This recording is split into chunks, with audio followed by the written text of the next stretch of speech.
जय हिंद दोस्तों। एक बार अंबेडकर साहब ने कहा था, यदि किसी समाज की प्रगति के बारे में सही सही जानना है तो उस समाज की स्त्रियों की स्थिति के बारे में जानो।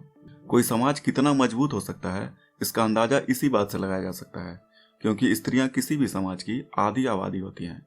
आज लगभग पूरे विश्व में अंतर्राष्ट्रीय महिला दिवस मनाया जा रहा है। यह दिवस महिलाओं के जेंडर इक्वालिटी, रिप्रोडक्टिव राइट्स और महिलाओं के विरुद्ध हिंसा और दुर्व्यवहार जैसे मुद्दों पर केंद्रित होता है। लेकिन सवाल है कि ये इंटरनेशनल डे क्या यूं ही महिलाओं के सम्मान में मनाया जाता है या इसके पीछे कोई तार्किक इतिहास छिपा हुआ है। आज के समाज में स्त्रियों को दोयम दर्जे के रूप में देखने की कवायद एक बड़ा सवाल खड़ा करती है। तो आज इसी विषय पर बात करेंगे कि अंतर्राष्ट्रीय महिला दिवस क्यों मनाया जाता है, इसके पीछे का इतिहास क्या है और इस बार का थीम क्या है, क्योंकि परीक्षा में आपसे निश्चित तौर पर पूछा जा सकता है। तो आइए इसे बेसिक से समझते हैं। देखिए, इतिहास और समकालीन समाज के घटनाओं में महिलाओं के योगदान और उनके अधिकारों को उजागर करने के लिए हर वर्ष 8 मार्च को इंटरनेशनल वुमेन्स डे का आयोजन किया जाता है। हालांकि ऐसा बिल्कुल भी नहीं है कि इसे केवल हमारे देश में मनाया जाता है।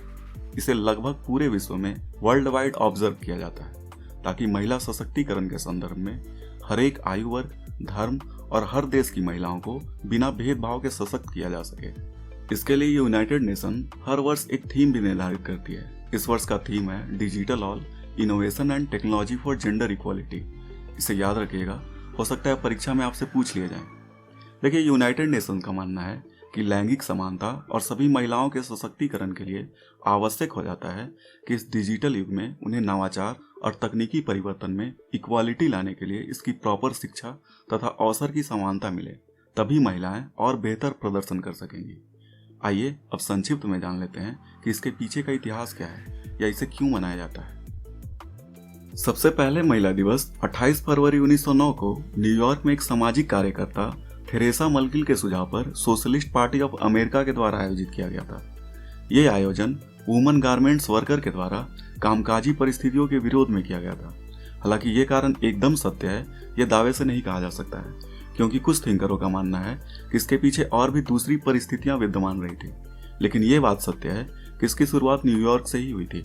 खैर, इसके बाद 1910 में डेनमार्क की राजधानी कोपेनहेगन में एक अंतर्राष्ट्रीय समाजवादी महिला सम्मेलन का आयोजन किया गया, जिसमें महिलाओं के अधिकारों का सम्मान करने और वोटिंग के लिए यूनिवर्सल राइट जैसे मुद्दे उठाए गए। इस सम्मेलन की लोकप्रियता इतनी अधिक रही कि बताया जाता है कि यहाँ से ये सम्मेलन कुछ वर्षों के भीतर ऑस्ट्रिया, जर्मनी और स्विट्जरलैंड जैसे देशों में तेजी से फैलने लगा।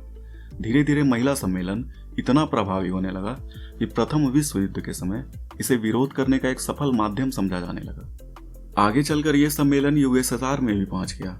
1917 में पेट्रोग्राड शहर, जिसे अब सेंट पीटर्सबर्ग कहा जाता है, यहाँ वुमन गारमेंट्स वर्कर ने पूरे शहर को घेर लिया, जिसमें महिलाओं ने ब्रेड एंड पीस यानी कि रोटी और शांति की मांग की। इस आंदोलन में महिलाओं ने एक साथ कई कारखानों में काम छोड़ दिए, सामूहिक हड़ताल की। इनके समर्थन में लगभग 70% आबादी सड़कों पर उतर गई। इस आंदोलन का प्रभाव इतना अधिक हुआ कि यहाँ के किंग जार निकोलस II को अपनी गद्दी छोड़नी पड़ी।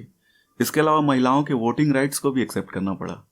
अब इतनी बड़ी उपलब्धि को देखते हुए 8 मार्च 1975 को संयुक्त राष्ट्र ने महिलाओं के अधिकार और विश्व शांति के परिप्रेक्ष्य में एक दिन के लिए आधिकारिक अवकाश घोषित करने का निर्णय लिया, और तभी से इसे एनुअली रूप से दुनिया भर में मनाया जाता है।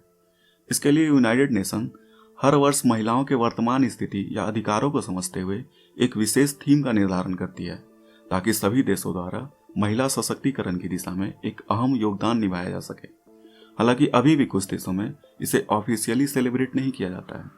शायद आपने 2007 में ईरान वाला इंसिडेंट जरूर सुना होगा, जिसमें महिलाओं के द्वारा वर्तमान समस्या को केवल उठाने मात्र से ही उन्हें बुरी तरह से पीटा गया था। कईयों को अरेस्ट कर लिया गया। आज भी ईरान में वही स्थिति बनी हुई है। खैर, आप इस पूरे प्रकरण पर क्या सोचते हैं? क्या महिला सशक्तिकरण या इनके राइट्स वर्तमान समय की जरूरत है, या फिर ईरान या अफ्रीकन कंट्री जैसे देश इन्हें अपने धार्मिक कानून से ही ट्रीट करते हैं, इसमें कोई छेड़छाड़ नहीं किया जाना चाहिए? अपनी कोई भी राय कमेंट बॉक्स में जरूर लिखिए। वीडियो पसंद आया हो तो चैनल सब्सक्राइब करके हमारा सपोर्ट जरूर कीजिए। लाइक कीजिए, शेयर कीजिए। आपका दिन शुभ हो। धन्यवाद।